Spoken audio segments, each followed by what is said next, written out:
Lo voy a presentar. El video primero y ya luego retomamos la explicación. Hay un concepto acá, pero vamos a escuchar el video ya para ampliar un poquito el horizonte de esta teoría de capital humano. Esto está al final.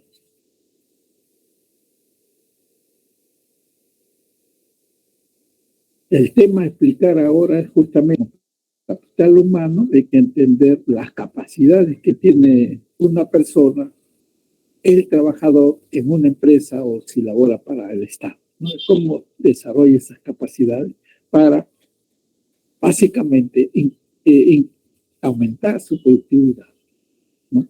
Ese es el punto central, digamos, ¿ya? Ya, este de 2 minutos, es más pequeño, ¿no? Por el tiempo, ¿no? Ya ustedes ven, ya el otro ya con más tiempo.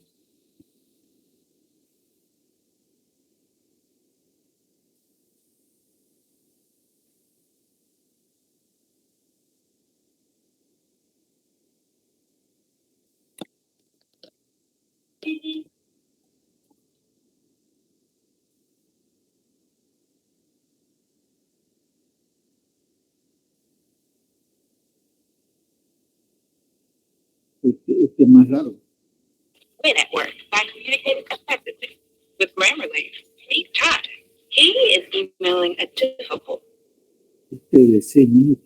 El otro. Este de hoy vamos a aprender a diferenciar entre lo que es el nivel de precios de una economía y el poder adquisitivo de los ciudadanos que viven en dicho país. De los salarios. Para ello vamos a empezar con de el los, nivel de precios. Es sobre los salarios. Básicamente, cuánto nos costaría comprar una cesta de la compra en dicho país. Aquí lo que tenemos que entender es que esta diferencia de nivel de precios que en ocasiones hay entre los países no nos sirve para hacer muchas comparaciones. Por ejemplo, si yo ahora mismo en España bajara al supermercado a comprar un kilo de pollo, me costaría 5 euros. Sin embargo, cuando hace 3 años fui a Suiza en verano, pues un kilo de pollo puede costar 20 euros. Yo podría decir aquí, que realmente respetar la privacidad. Bueno, Brave Blood.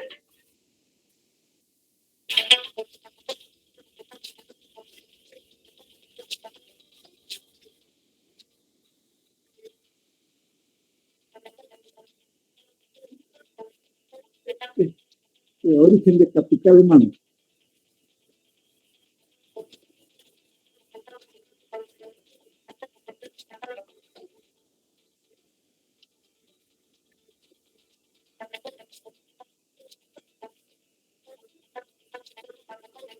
Innato, forma natural desde el nacimiento.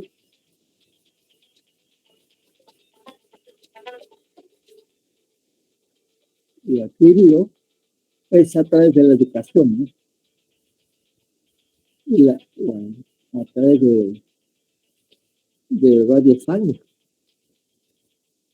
Y también el otro concepto, fuerza, es una inversión, no es un gasto. Fuente de bienestar y crecimiento, ¿no?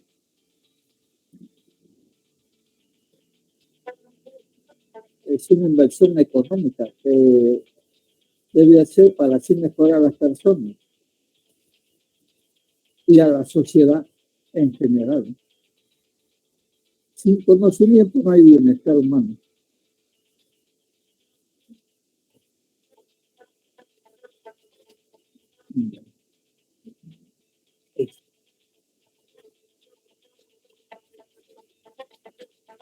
Ya, listo.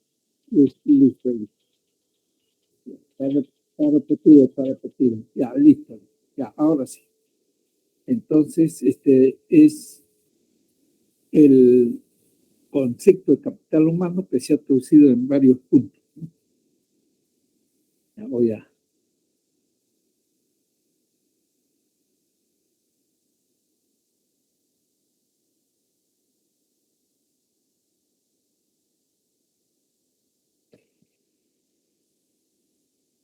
Ya, listo. Ya. Ahora sí. ¿qué es el capital humano? ¿No? Entonces acá se presenta un concepto y se amplía con lo que aparece ahí en el video, ¿no? Como definición entonces de capital humano, en principio, ¿quién la elabora, quién propone, ¿no? Este economista norteamericano, Gary Becker, ¿no? Precisamente por desarrollar esta teoría y hacer investigaciones, ¿no? Gana el Nobel en el año 1992, ¿no? En 1992. Pero su teoría, su investigación es desde 1995, perdón, 75, ¿no? Su investigación. En base a ese desarrollo, gana el Nobel, ¿no? Le reconocen en el año 92. ¿no? Entonces, considera efectivamente que el capital humano es las capacidades que uno adquiere de forma innata, si es que es trasladado pues, de los genes, ¿no? Los padres hacia los hijos, pero es rarísimo eso, no es tan general, ¿no? Los niños con un coeficiente intelectual de inteligencia muy alto son muy pocos, no es mucho, no son muchos, no, pero sí existe esa procedencia, esa teoría, como dice aquí en la presentación, ¿no? Que se ha hecho en el video. En la mayoría de casos,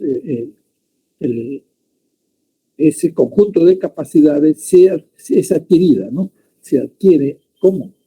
A través del tiempo, de los años de educación, del contacto con el mundo externo, de la experiencia misma de vida que se tiene, ¿no? Uno va alimentándose de a través de la experiencia de esos nuevos conocimientos, que se adquieren gran parte de ellos en las escuelas, desde el kinder o pre-kinder hasta la universidad. Y ahí hablamos de largo plazo, hablamos de ¿cuántos años? Unos 20, ¿no? Hasta los 23, 24 que ya termina, o 25 si es medicina, si ya termina todo su especialidad, ¿no? Profesional, ¿no? Se hace profesional, pero es tantos años a largo plazo. Y por eso Becker considera que este tema de la educación debe ser tratado efectivamente como una inversión a largo plazo. La recuperación de la inversión a largo plazo es después de 20 y tantos años, no es de 1 o 2 años, como que uno invierte en una empresa, ¿correcto? Ya, entonces esa idea nos da este video. Agregaré, los países que han invertido, digamos, como política de Estado en educación, ¿no? Han invertido bastante, hoy son los países que lideran y son países desarrollados. Son países desarrollados, ¿ya? Porque ahí se produce ciencia, tecnología, ¿no? Y exportan al mundo justamente todo lo que significa esa sabiduría, ¿no? Conocimiento. Este año o este siglo XXI se ha llamado siglo de la sociedad del conocimiento. Y precisamente hay que desarrollar esas capacidades que uno tiene para aportar, ¿no? a su empresa, al Estado, a la economía, ¿no? Y si efectivamente se compila esos aportes, estaríamos hablando pues de un mayor crecimiento y un desarrollo económico, es decir, y una sociedad de más bienestar para la mayoría de gente y de buenos ingresos. ¿Cómo ocurre en los países desarrollados? Un modelo educativo hoy por hoy es Finlandia, ¿no? Es un modelo. Japón también, ¿no? Y en general, ¿no? Todos los países europeos y los países desarrollados hoy tienen, como se dice, en primera línea esa inversión, ¿no? en educación, ciencia y tecnología. ¿Ya? Entonces, eso es rescatar, ¿no?, de este aporte Becker, ¿no? ¿Ya? Entonces, acá en el resumen de capital humano se dice capacidades, ¿no?, que se tiene el personal, el trabajador, ¿no es cierto?, que lo pone al servicio de una empresa o del Estado, ¿no?, si trabaja para el Estado, ¿no? De su conocimiento, su profesional en su respectivo competencia o especialidad, correcto. Ahí aporta, ¿ya?, conocimientos generales, destrezas y experiencias que va acumulando, como ya lo señalé, ¿no?, en el transcurso de su vida laboral, ¿no?, etcétera. Entonces, conocimiento. El capital humano va en esa dirección, ¿no?, de ir cada vez adquiriendo nuevos conocimientos y nuevas experiencias, por supuesto, ¿no? Y lo que da como resultado, ¿no?, los dos puntos anteriores, es que ese trabajador, el conjunto de trabajadores de una empresa, de un país, tiene un rendimiento por encima del promedio. Es decir, mayor productividad, y esto significa mayor aporte a generar más riquezas en ese país. Y si se tiene más para acumular, para repartir, como ya anteriormente hemos dicho sobre distribución, entonces alcanzará pues para que se eleve la calidad de vida de su población, ¿verdad? Es la de esta teoría de capital humano, ¿no?, de Becker, conclusión. Pero recuerden que es una inversión a largo plazo, ¿no? Y en ese sentido hay que desarrollar esa capacidad. La mejor forma de desarrollarlo es invirtiendo en educación, ¿no? En los países desarrollados todos son alfabetizados ya. En países subdesarrollados como Perú todavía tenemos, ¿no?, algún millón de personas analfabetas, ¿no?, o algo más. En la región de América Latina, ¿no?, todavía. ¿Ya? Entonces, falta desarrollar e invertir más, ¿no?, en educación, en pagar mejor también a los maestros, ¿no? En Alemania, los mejores pagados de todas las profesiones son los maestros.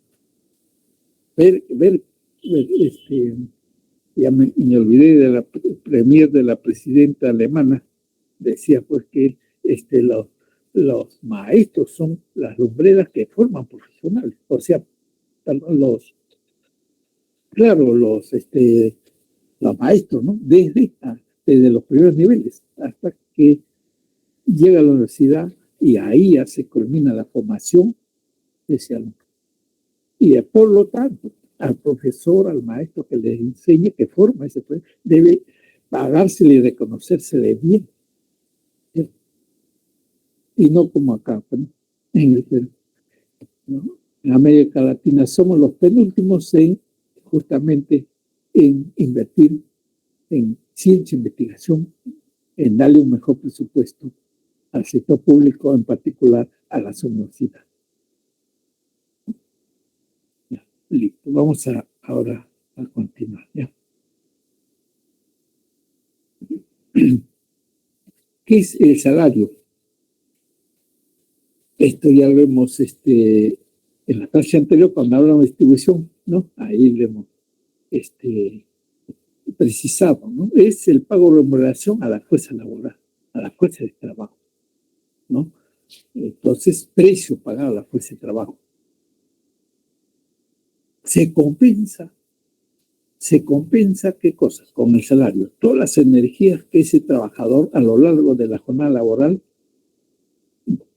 gasta, ¿no? Sea esfuerzo físico, sea esfuerzo intelectual, mental, ¿no?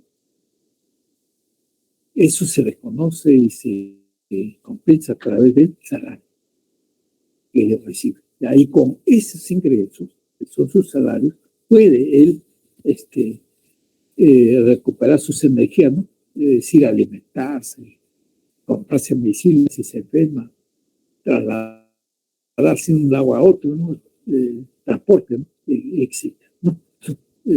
Afronta todas sus necesidades con esos salarios que recibe, pero él no está solo, está con la familia también, ¿cierto?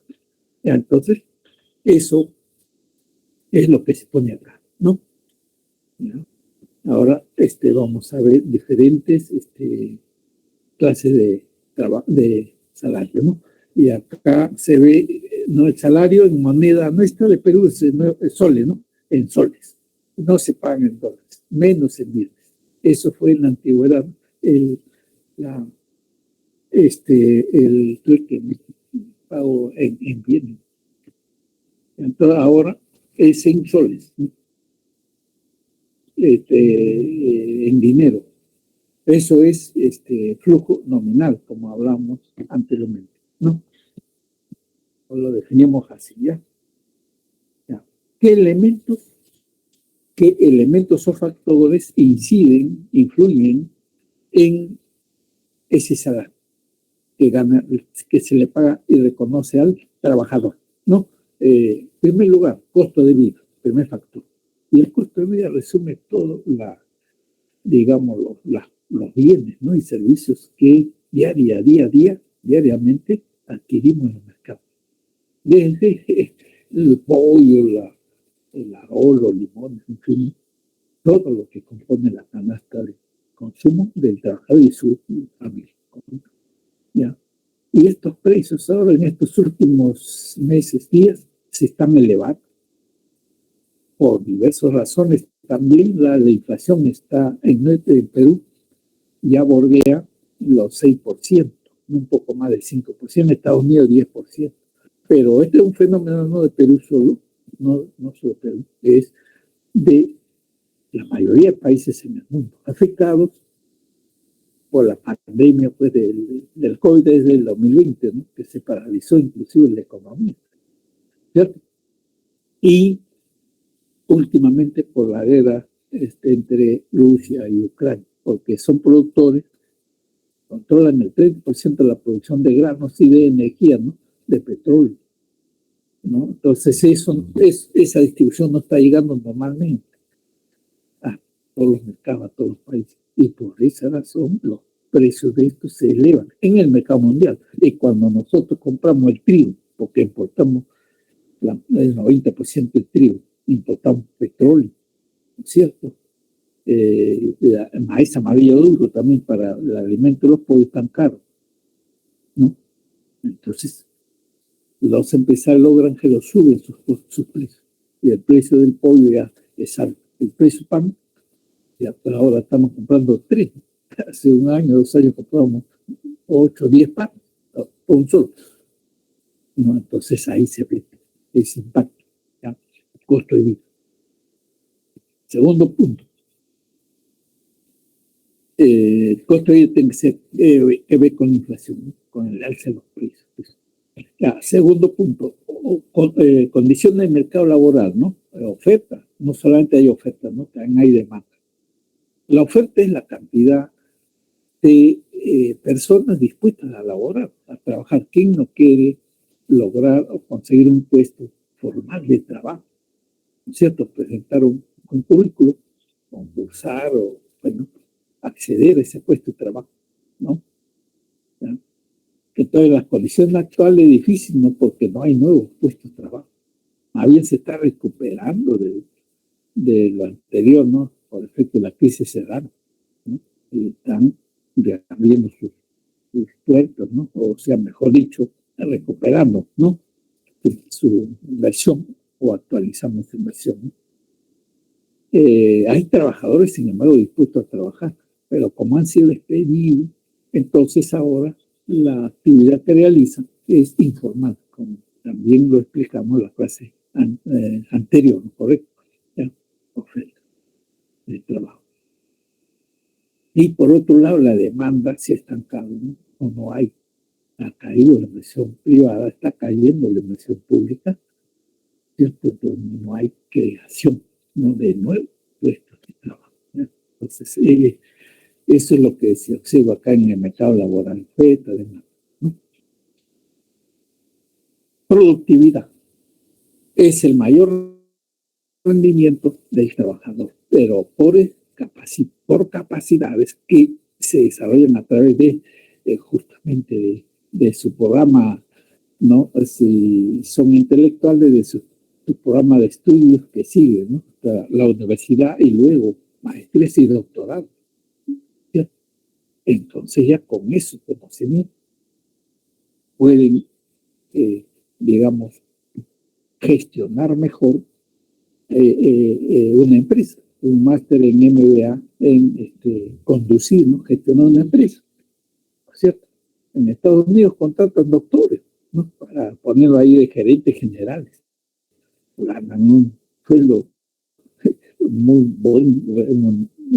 bien remunerado, ¿no? Por esa mayor productividad, ¿no? Que ha desarrollado al seguir estos programas, ¿no? Después de terminar la universidad, ¿no? Se sigue capacitando y preparando, desarrollar especializados, ¿no? ¿Ya? Entonces eso le da la posibilidad de rendir mucho más que el resto de profesionales o de trabajadores en su correspondiente especialización, ¿no? El rendimiento, mayor productividad es eso, ¿ya? Y el poder de negociación es el sindicato. Y el sindicato, que está legalmente facultado y reconocido a través de la Constitución, ¿no? Entonces presenta anualmente su pliego para cubrir las alzas de los precios de la inflación que acabo de decirles que se ha elevado. Entonces, si no le compensan su aumento, prácticamente le están reduciendo su salario, su capacidad de compra en los mercados, ¿no? Por eso es que el sindicato, como primer punto del pliego de reclamos, pone aumento de salarios, ¿no? Y pone otros puntos también, por supuesto, derechos de bienestar, de buen ambiente de trabajo, etc., ¿no? Entonces, eso luego, al final hay un punto del sindicato, ¿no? Explicamos. Esos son los factores que inciden, ¿no? En el alza de salario, por sí, en el incremento de salario. Ahora, clases de salario, ¿no? Hay 3 ítems, uno romano, según la persona que lo percibe, ¿no? 2, según el poder adquisitivo, cuánto puede comprar con el salario que le paga, y 3, según lo que se paga, ¿no? En el primer caso, según la persona que lo percibe, hay estos 5 tipos de salarios. Jornalero, el que recibe su pago, ¿no? El contratado jornalero obrero, semanalmente, ¿ya? Es el jornalero. Es un obrero, un contratado, y su frecuencia de pago semanal, ¿no? Tiene que trabajar 8 horas diarias, 6 días a la semana, 48 horas, debe marcar ahí su boleta, reconociéndoles un dominical, ¿no? Un día del descanso domingo. Sí, tiene completo todo su semana, ¿ya? Eso es el obrero. Pero un empleado, un profesional que trabaja en una empresa privada para el Estado, recibe su frecuencia de pago mensual, pues, ¿no? Un sueldo, ¿ya? Un sueldo. Pero aquí habría que distinguir en el sueldo. Bueno, vamos a pasar acá. Sueldo, ¿no? Acá está. Pago a empleado privado público, correcto. La frecuencia, le decía mensual, cada 30 días, digamos, ¿no? Ya. Pero aquí en el sueldo, cuando nos referimos al sueldo de funcionarios públicos, ¿no? De organismos reguladores o financieros o empresas públicas o alcaldes o presidentes regionales, ¿cierto? Los cabezas, o sea, los alcaldes, por decirlo, los presidentes regionales, presidente de BCR, presidente de organismo regulador de Perú, ellos reciben sueldo. Los cabezas, digamos, ¿no? Reciben sueldo. Tienen que despachar todos los días y están obligados. Ahí, ¿no? En cambio, los miembros de directorios de estas empresas reguladoras, de las alcaldías, los regidores, o de los gobiernos regionales, delegados regionales, o de los bancos, ahí tienen en sus directorios asignados y elegidos, en el caso del BCR por el Congreso, a gerentes, ¿no? Pero ellos no reciben sueldo, ellos más bien reciben dieta, ¿no? Aquí dentro de la persona que se pague, en el primer ítem, ¿no? Según la persona es dieta. ¿Por qué? Porque tienen que asistir a las reuniones que se les invita, ¿no? En el caso de regidores, al mes harán 3 o 4 reuniones en el Consejo Municipal, ya sea provincial o distrital. Y recién, cuando firme el acta de asistencia a la reunión, ya le van a otorgar una dieta, digo, ¿no? Pero no es sueldo. Ya, eso es dieta. Y en estos organismos que he manifestado, ¿no? Lo he descrito, ahí reciben dieta. Solamente los cabezas, los directores, los gerentes generales, o los alcaldes, o el presidente BCR de Petroperú recibe sueldo. Y sus componentes de directorio, dieta. Y los demás trabajadores, su sueldo, ¿no? Normal. ¿Eh? Muy bien, entonces hacemos esa distinción entre sueldo y dieta para el caso del sector público, ¿no? De empresas, de institución reguladora. Aquí entra también el Contralor General, ¿no? El Contralor General, el Contraloría, ¿no? El Contralor sí es empleado, recibe salarios, no sueldo. Y los miembros de su directorio de Contraloría reciben dieta, ¿no? Ahora, honorarios también son empleados públicos. Honorarios también son empleados públicos, pero su salario no es sueldo. Honorario es el nombre. ¿El salario de quién? Del presidente de la República, de los congresistas, de los ministros de Estado y de los diplomáticos embajadores. Esas 4 categorías de alto funcionario público, su salario se llama emolumento. ¿Ya? El honorario es del trabajador independiente, del asesor financiero, legal, del médico que tiene su consultorio particular. Y él lo desarrolla en un horario distinto a otro que pueda tener ese médico, un ejemplo, ¿no? Él trabaja para una clínica privada, ¿no? En la mañana, digamos. Y en la tarde o en la noche puede él muy bien atender en su consultorio particular privado a su cliente, ¿no es cierto? Y gira un recibo por hora que son sus ingresos, su salario. Pero así como lo puede hacer el médico, también lo puede hacer un asesor contable, un abogado, un profesional en general, un técnico, ¿no? Ya, entonces eso en relación a la persona, ¿no? Que está recibiendo el salario, ¿no? Ahora, según el poder adquisitivo, el salario nominal es el monto que se recibe, pues el trabajador recibe, ¿no? ¿Cuántos soles le pagan semanalmente al obrero, al empleado, ¿no? Y a todos los tipos de salarios que se reciben, que se pagan soles, ese es el salario nominal, ¿no?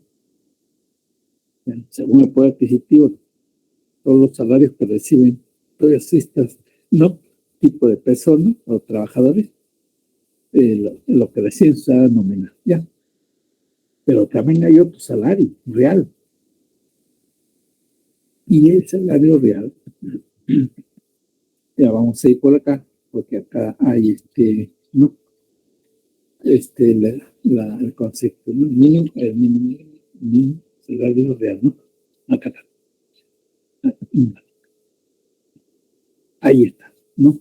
El nominal es el dinero que nos paga, a la semana al menos, de acuerdo al tipo de trabajador que uno es, ¿no? El salario real, en cambio, es la capacidad adquisitiva de ese salario nominal que recibe. Mi salario nominal al año no me lo aumenta todos los meses, ¿no? Una vez al año, ¿no? Pero en el año sí aumentan los precios todos los meses. Es decir, mi salario real disminuye, ¿no? Cuando sube los precios, cuando hay inflación, ¿no? El salario real depende inversamente de la inflación. Eso quiere decir lo siguiente. Yo tengo mi salario nominal, ¿no? Acá, ¿no es cierto? Igual, perdón, yo tengo mi salario real, pongo igual acá, al lado, una raya ahí, y en el numerador pongo salario nominal. Arriba, ¿cuánto me están pagando? ¿Ya? Y en el denominador, ¿no? Debajo de la rayita, te pongo uno más la inflación. En el denominador, uno más la inflación. Entonces, si el salario nominal en el año no cambia y la inflación subió 10% y me pagan 1.000 soles, yo divido 1.000 entre 1.1, ¿no? 1 más 10%, 10% es 0.1, 1.1, y eso sale 990, ¿no? En el cálculo que se hace. 990 es el salario real. ¿Ya? Y con eso yo puedo adquirir las cosas en el mercado. Y sigue subiendo la inflación, sigue bajando ese salario real. Sigue bajando, siguen pagándome menos. ¿Ya? Entonces ese es el salario real. La capacidad adquisitiva que representa el salario nominal que uno recibe. ¿Cómo voy acá? Los precios pueden subir, suben todos los meses. El salario real baja todos los meses. ¿Ya? ¿Y cómo se resuelve ese tema? Con el pliego de reclamos que los trabajadores van a presentar, ¿no? Presentan cada año, ¿no? Ya, pero también hay, ahí se hablaba de 4 tipos de salarios, ¿no?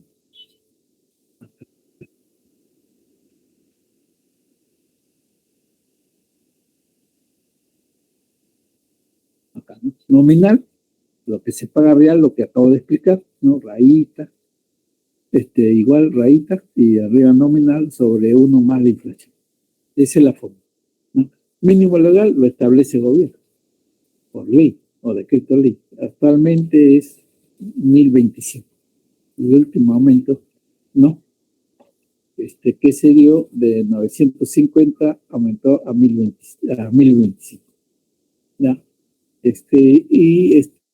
Eso se alcanza, esos aumentos se aprueba por ley y lo acuerda el Consejo Nacional del Trabajo, donde participan los gremios de empresarios también, no solamente del sindicato, ¿no?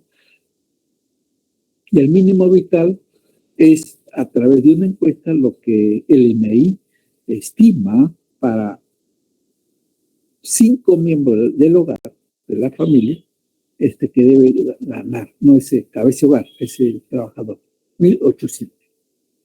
No, actualizado, ¿no? A este año, de acuerdo a su encuesta que ha hecho el Instituto Nacional de Estadística Informática. ¿Ya? Eso se explica como salario vital, que es distinto al legal. Legal es por ley, ¿no? Un decreto ley, tal. Y todas las empresas tienen que obligadamente recibir un nuevo trabajador y lo mínimo que le pueden pagar, ¿no? Es eso, ¿no? De lo que señala la ley. No lo pueden pagar por debajo de eso, ¿no? Entonces, sí, y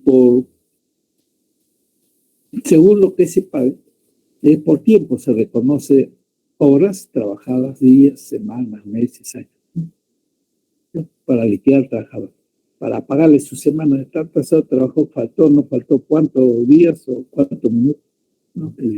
Y de acuerdo a eso se le paga por tiempo. Al destajo, en cambio, no cuenta tiempo, no se concede si independiente el tiempo, más bien se le contrata al trabajador para que realice una tarea, ¿no es cierto? Por ejemplo, ¿no? En Gamarra hay talleres, ¿no es cierto?, impresos, que se especializan en determinada actividad, por ejemplo, hacer acero Harris, de las prendas. Y otro taller que confecciona polos, camisas, ¿no? Pantalones, etcétera. Si no tiene esa máquina, contrata al otro taller, ¿no? Que hace hojaldre. Le dice, tengo 1000 prendas, ¿por qué me da hojaldre? 1000 prendas. Tanto te doy, ¿no? Tanto por prenda. Entonces, si acepta, ¿no? Un contrato, si acepta esta empresa por las 1000 prendas que hace hojaldre, tanto, esa contratación, ese acuerdo es al Estado.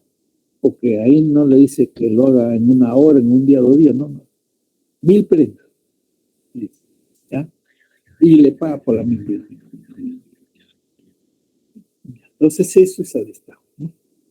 Es un tanto más explotativo que aquí, ¿no? Ese salario, ¿no? Y acá se explica, ¿no? Lo que les estoy resumiendo, lo que ya hemos resumido y lo que, ¿no? Algún ejemplo más se pone. Ya lo encuentran acá, ¿no? No sale el destajo por obra o tarea que se contrata. No toma en cuenta el tiempo, ¿no? En cambio, el tiempo sí se paga por hora, 10, ¿no? Trabajado, ¿no?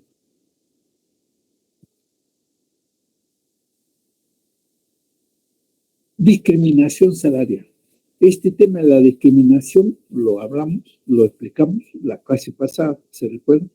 3 tipos, ¿no? Primer grado, segundo grado, tercer grado, pero se refería a bienes y servicios, ¿no? Que pagan precios distintos. Ahora nos referimos al salario, que es el pago de remuneración al trabajador, ¿no? ¿No es cierto? Hay discriminación también. Si por el mismo trabajo recibe diferentes sueldos, ¿no? Y entonces, ¿por qué se va? Porque hay segmentación del mercado. Entonces hay formal e informal. En el trabajo formal de empresas privadas o públicas, bueno, un trabajador en planilla que hace el mismo trabajo, ¿no es cierto?, de conserje, por decir, ¿no?, en una empresa formal, y ese mismo trabajo de conserje lo hace en una empresa informal. Este salario que recibe en la empresa informal ese mismo trabajador que realiza el mismo trabajo en el otro trabajador en una empresa formal, recibe menos salario por el simple hecho de que es informal la empresa. Y ahí en la informalidad no le reconocen algunos derechos, ¿no es cierto? ¿Ya? Y los ingresos de esa empresa de informal es bajo. Bueno, no es como la empresa formal, ¿no? Entonces, por ese mismo trabajo, los trabajadores reciben diferentes sueldos. Mucho mejor en la empresa formal, pues, no mucho mejor salario, ¿no?, que el mismo trabajo que realiza otro trabajador en una empresa informal. Eso es discriminación. Pero ya por tipo de mercado, segmentación de mercado laboral, ¿cierto? Ya. En el otro punto, 2, discriminación salarial, hay por 2 rubros también, ¿no? Por género, sexo, ¿no? Hombres y mujeres, y se demuestra con estudios que se han hecho de investigación que en promedio los salarios de hombres hasta este siglo XXI, hasta esta segunda década del siglo XXI, es aún mayor que el salario de las mujeres en general. Y en particular, por el mismo trabajo que realiza una mujer, entonces su salario del hombre es mayor que el de una mujer, ¿no? Eso es discriminación, sí, por sexo, por género. Eso no debe haber. Hay una lucha, le escuchamos, y bueno, particularmente el apoyo, ¿no?, en el sentido de la igualdad, ¿no es cierto?, y oportunidad, porque diferentes sueldos, ¿no?, se realizan el mismo trabajo entre hombres y mujeres, y en general otros derechos, ¿no? ¿Ya? Entonces eso en el futuro ya debe superarse, debe cerrarse esa brecha, no esa discriminación, ¿ya? De salarios por género, ¿no? Los hombres ganan más y mujeres en promedio ganan menos. Ya, o régimen laboral. Acá hay 4 regímenes, como ven, laborales de la misma manera. Entonces hay salarios muy dispares, o sea, muy altos en un régimen y en otro régimen y muy bajos y sin derechos, ¿no? Entonces eso es una disparidad que tampoco debe haber, ¿no? Pero existe por esta diversidad de regímenes laborales y eso es una discriminación, ¿correcto? ¿Ya? El régimen general son trabajadores que aparecen en planillas, todos sus derechos asegurados, tanto en la administración pública como privada, ¿no? Lo mismo que en el decreto ley 728, aunque en este decreto ley se agrega algo de productividad que ya hemos definido anterior al comienzo, ¿no?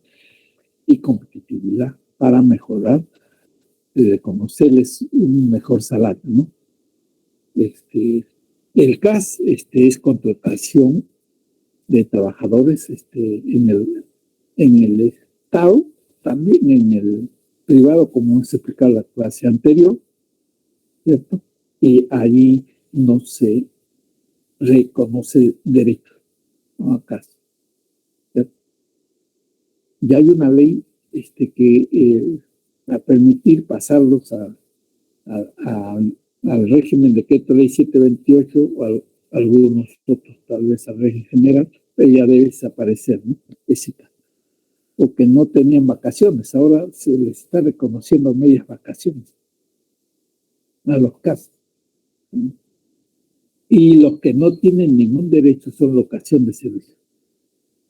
Se les contrata en esa modalidad y no se les reconoce ningún derecho, ¿no?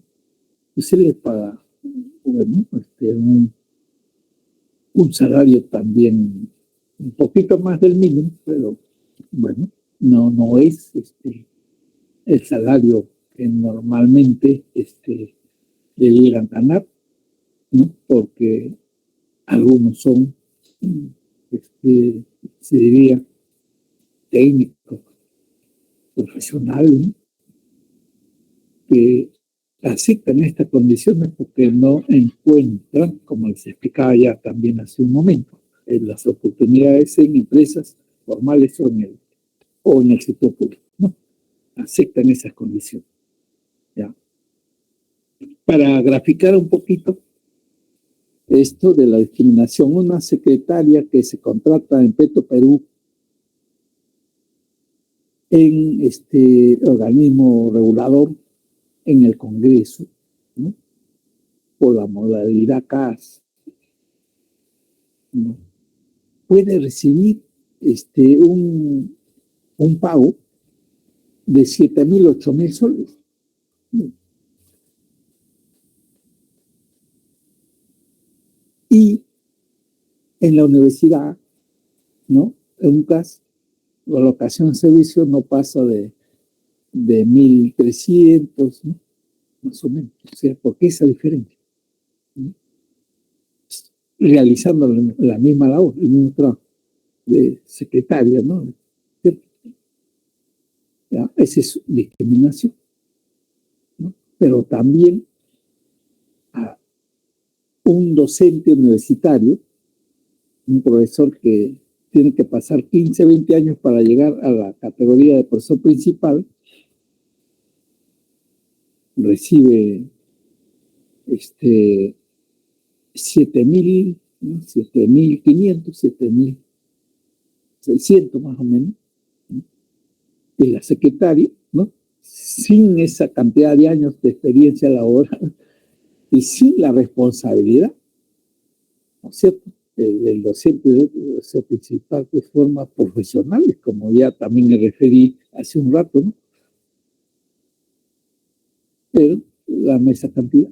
Y la secretaria entra y gana 7,000, 8,000, ¿no? O un asesor, ¿no? Que entra como asesor de congresista, ¿no? Y no tiene las calificaciones que ese profesor principal tiene, pues ha pasado tantos años, pero recibe el mismo monto, Esa es una forma de discriminación también, ¿no? En este caso al docente universitario, ¿no? Ya, eso es lo que existe. ¿Por qué existe esto? Por esta gente, ¿no? ¿Ya? Esa es discriminación salarial, ¿no? Muy bien. Eso se debe desaparecer, por supuesto, ¿no? Empezando por el cada locación, se dice, ¿no? Si estos trabajadores desarrollan normalmente su labor, ya deben pasar a planilla, ¿no? Entonces, pero todavía subsiste. Y ahí me refiero a los CAS y a la alocación de servicios, sobre todo que no tienen derechos de sus trabajadores.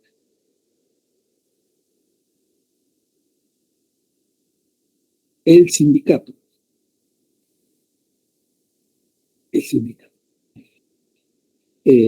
Su organización, el acuerdo de trabajadores en una empresa o en el Estado para formar su sindicato está amparado legalmente en la Constitución. Libertad de organización gremial, de hacer empresa, de ideas, ¿no? Eso está consagrado en la Constitución, ¿ya?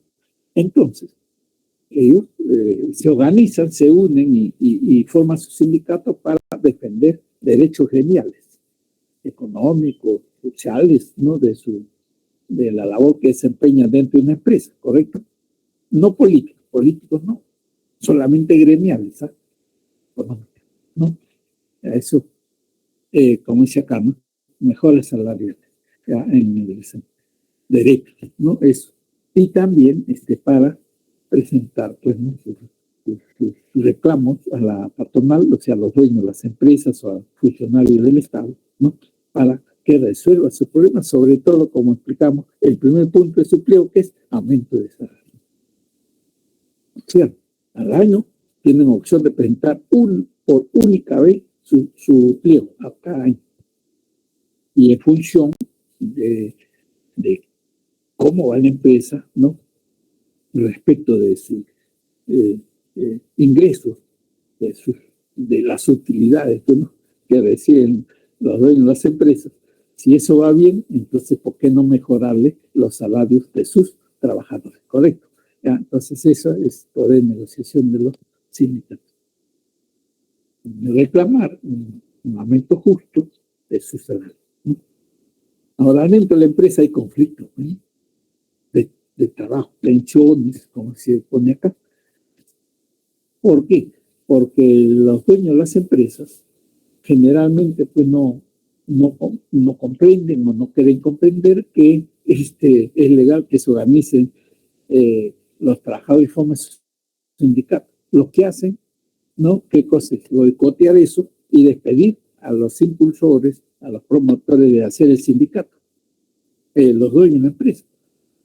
Y ya ahí agreden el otro derecho, que es a la estabilidad laboral del trabajador al despedirlo injustificadamente.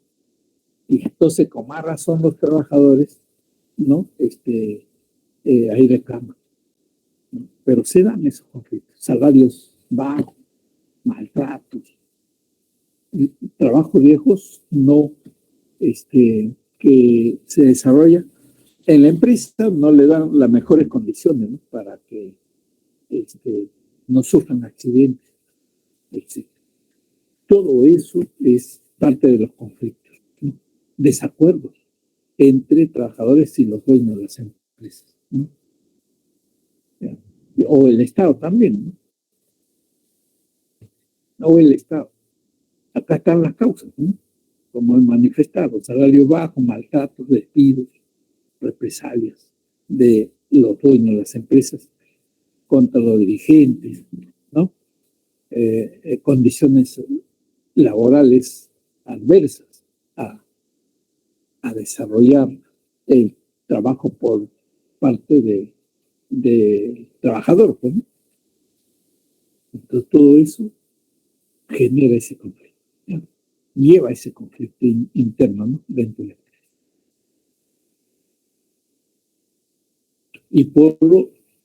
¿Y cómo responden los trabajadores, ¿no? Para reclamar sus derechos y exigirles un aumento a los dueños de las empresas. Comparo de un 24 horas, 72 horas. Si ya los dueños dicen, no les hacen caso, no hay diálogo, se van a la huelga indefinida, ¿no? Suspenden indefinidamente su actividad laboral, ¿no es cierto? Ellos ya no marcan tarjetas, no hacen ninguna actividad laboral, no reciben, por lo tanto, nada de pago, porque por ley el que no trabaja no recibe remuneración, ¿no? Y tiene que haber luego, ¿no? Pasan semana, 2 semanas, 3 semanas, tiene que haber un acercamiento, ¿no? Para empezar la discusión del pliego. Pues la huelga no puede continuar, pues, mucho tiempo, porque han afectado tanto los trabajadores que no reciben sus salarios como la empresa que no está generando las respectivas utilidades, ¿no? De sus dueños, ¿cierto? Entonces eso. Hay sabotaje también, los trabajadores, algunos trabajadores pues protestan, pero ya de una forma más violenta, ¿no? Contra bienes, instalación, empresa. Pero si uno daña físicamente pues un bien, una instalación privada, es delito. Ahí pueden ser denunciados y son denunciados, ¿no? Por esa razón. Boicot es hacerle mala fama pues, a las empresas que no resuelven los pliegos de reclamo de los trabajadores, que no compren su producto, etc., ¿no?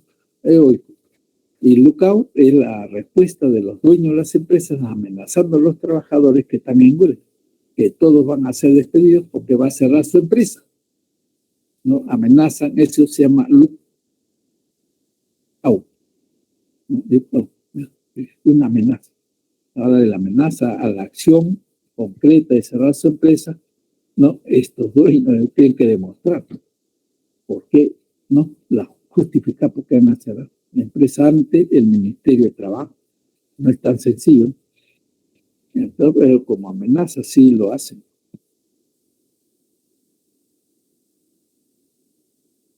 ¿Cómo se resuelve? ¿Cómo, no? En la discusión de pliego, ¿cómo se hace? Hay dos formas de resolver el pliego de reclamo. Entonces, el responsable de la empresa, en el caso de la conciliación, frente a los dirigentes sindicatos, se inicia una reunión, ¿cierto?, de negociación del pliego, ya, frente a frente, ¿no? Sientan y comienzan a discutir. Primer punto, aumento. Si ahí se pone de acuerdo, no tanto la empresa, sus representantes, como el sindicato acepta, eso es el primer punto de aumento. Entonces los otros puntos ya, como se dice, son de menor peso, digamos, ¿no? Ya también se comienza a dar salida, a resolver, ¿no? A acordar, ¿no? Por ambas partes, hasta el último punto del pliego, ¿correcto? Una vez que ya se llega hasta el último punto, hay consenso, como dice acá, se resuelve favorablemente, ¿no? Bueno, aceptan los trabajadores, ¿no? Aunque no en la forma que ellos han planteado los montos, pero por lo menos quedan satisfechos. Voy a usar ese término con el aumento que le reconoce la empresa, ¿ya? Y los otros puntos, ya, listo. Ahí termina y firman los dos, representante de la empresa y representante sindicato, el acta de conciliación se llama, porque el tipo de negociación es conciliar, ¿no? La conciliación. Y ya todo se vuelve a la normalidad, ¿no? Listo. Pero si no se ponen de acuerdo en el primer punto, en lo demás tampoco se van a poner de acuerdo, ya, sigue la huelga.